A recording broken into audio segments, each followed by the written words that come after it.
What's up, everybody? Welcome back to Chuck's Knives. Completely necessary today. Some of y'all are going to think this is unnecessary, but I have a necessary amount of knives on me today. Let me see. 1, 2, 3, 4, 5, 6, 7, 8. I've got 7 knives and 1 sword on me today. And it is completely necessary. Completely. So,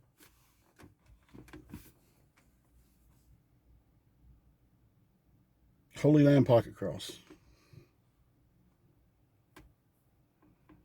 I got it on me.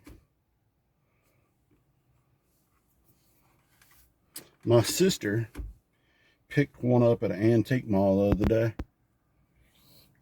She thought that I would like, and I thought was really cool.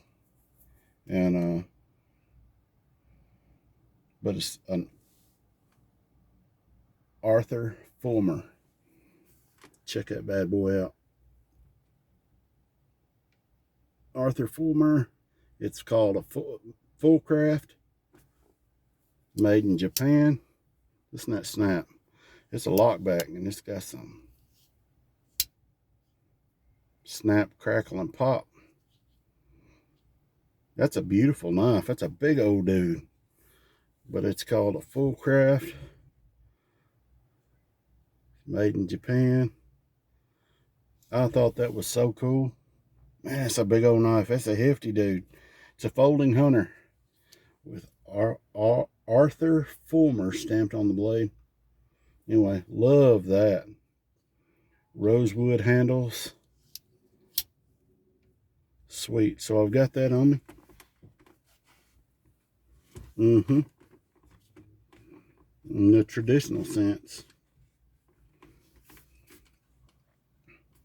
I've got this 70 to 80 Camillus carpenter's knife. This thing was crusty and beat and tarnished. And yeah, anyway, I done a little cleanup on this knife. She's purty. Good shape. Blades are full. It's not beat up and worn out. Ain't nobody gotten a file a hold of it. It's got some little carbon spots on the blade, but other than that, man, this thing cleaned up pretty. And it's a Camillus, New York. Beautiful knife. Got good snap, good action, tight. Alligator snap. Very tight, half stops. But it's carpenter's knife. Check that bad boy out. Clean, pretty. Good snap. I mean, it's almost mint condition. But she's got that snap. Bail on it's in great shape. The Delrin handles on it had a little scratches and stuff in them where it's been carried, but she's a good looking knife. She cleaned up very well. But I didn't want to get all the scratches out. I got most of them out. I wanted to keep some of that character. I mean, this thing tells a story. It's at least 45 years old at minimum. So it's got a little nick there in the Delrin and some little scratches and stuff where somebody had sanded on it. And I just hit it with some sandpaper and cleaned it up just a little bit to polish it up a little bit. Love it. Man, that thing is heavy duty in excellent condition. So I got that on me.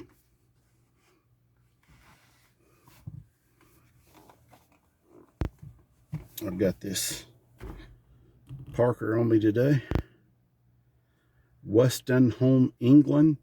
I think it's where it was made. 3-blader, bone handle, Parker Frost, Home, England. Sweet, sweet, sweet. Super snappy. Excellent condition. And this thing is numbered 0511 on the bolster. You can see right there.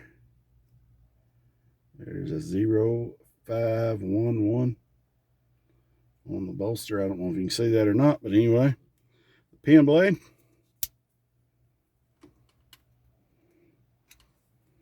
And a little spade blade. Super snappy. Anyway, I got that on me today. Good looking little knife. And then one of my latest projects, I done this yesterday. I got this from a buddy. It's a 46 to 73 Schrade, Wielding, New York. And it had some gaps where the handles had shrunk, and some gaps in between the handle and the bolsters. And I used a guitar pick to fill that in.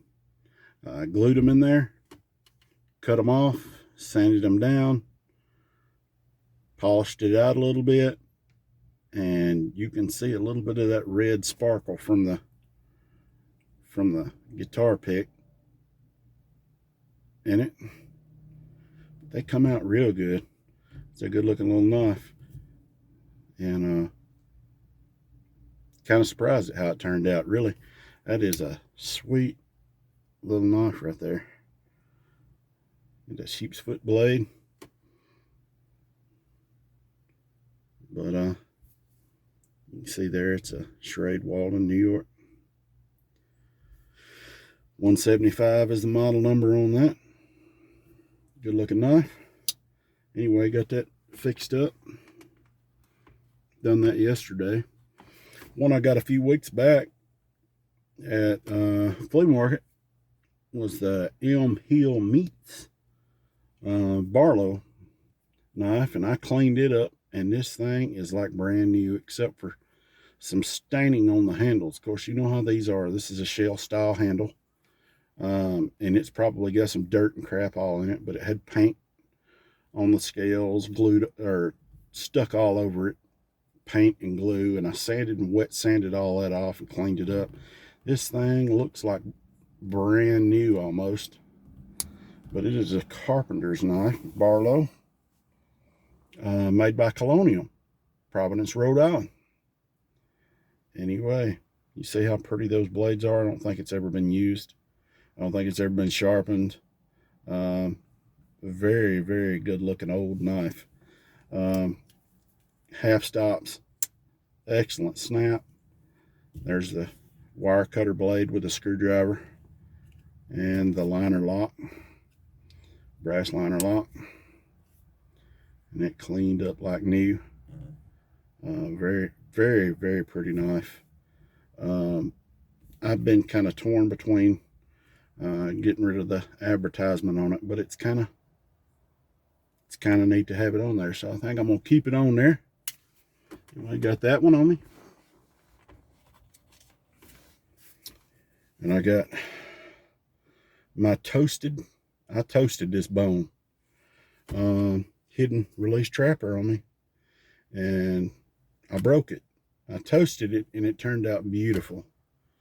I love that toasted bone.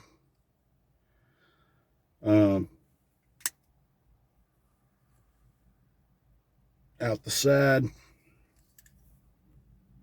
Cobra Tech hidden release trapper, and then I noticed there was a gap in the scales and went to tighten it up, and whenever I did, she said snap. So I tried to I glued it back. I tried to toast back over it and hide some of it, but either way, it is what it is. I contacted Cobra Tech, and the guy Brian told me that I could buy a set of scales for this, whatever color I wanted, for $10, and then I pay shipping. So I may end up ordering another set of scales for this, but got the hidden release trapper on me today. Good knife, love it.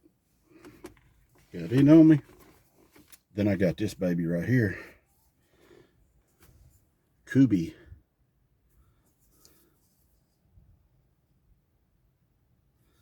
And I love this. Of course, I just put together a little lanyard for it.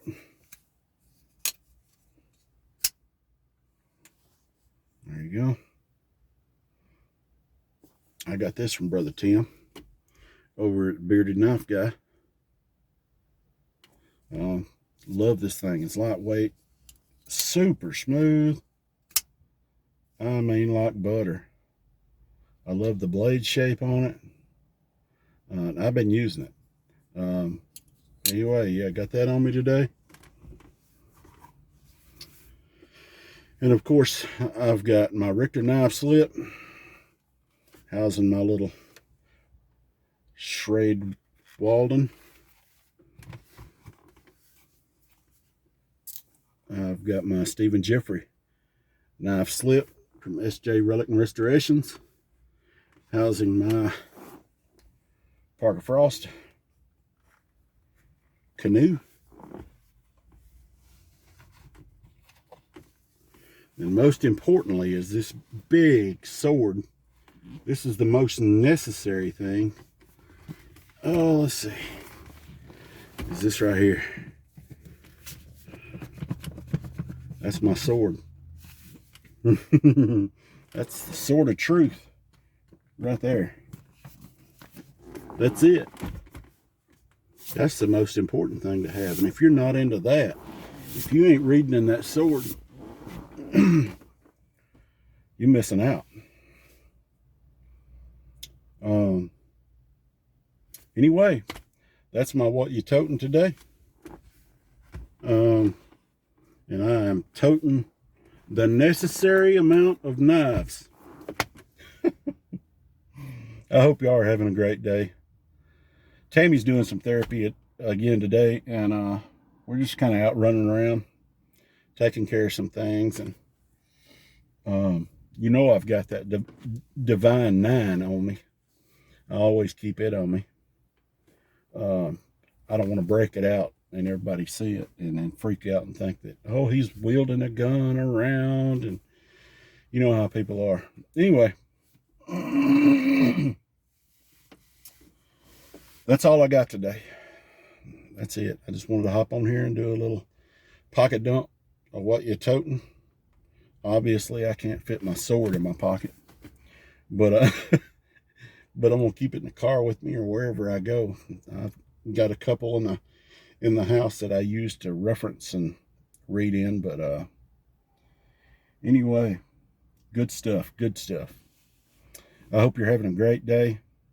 We're just gonna keep pushing through here and get done what we've got to get done. A lot of y'all don't know this, but Tammy came home from having that hip surgery, and when she got home, she came home. What I didn't tell was she came home with a sore on her tail. And we have been doctoring and nursing her back to health, trying to get her fixed up, and ended up having to get her in wound care. And they've done really good. So we've about got her healed up, and she's coming off her walker here, supposed to be in the next day or two, and going to a cane. So that's a big improvement right there. But she is raring and willing and able and doing good, and God's blessing us and just keeps pouring it on us, and we're going to claim it and we're going to take it in Jesus' name. We're blessed. Y'all have a good day. And until I see you next time, peace.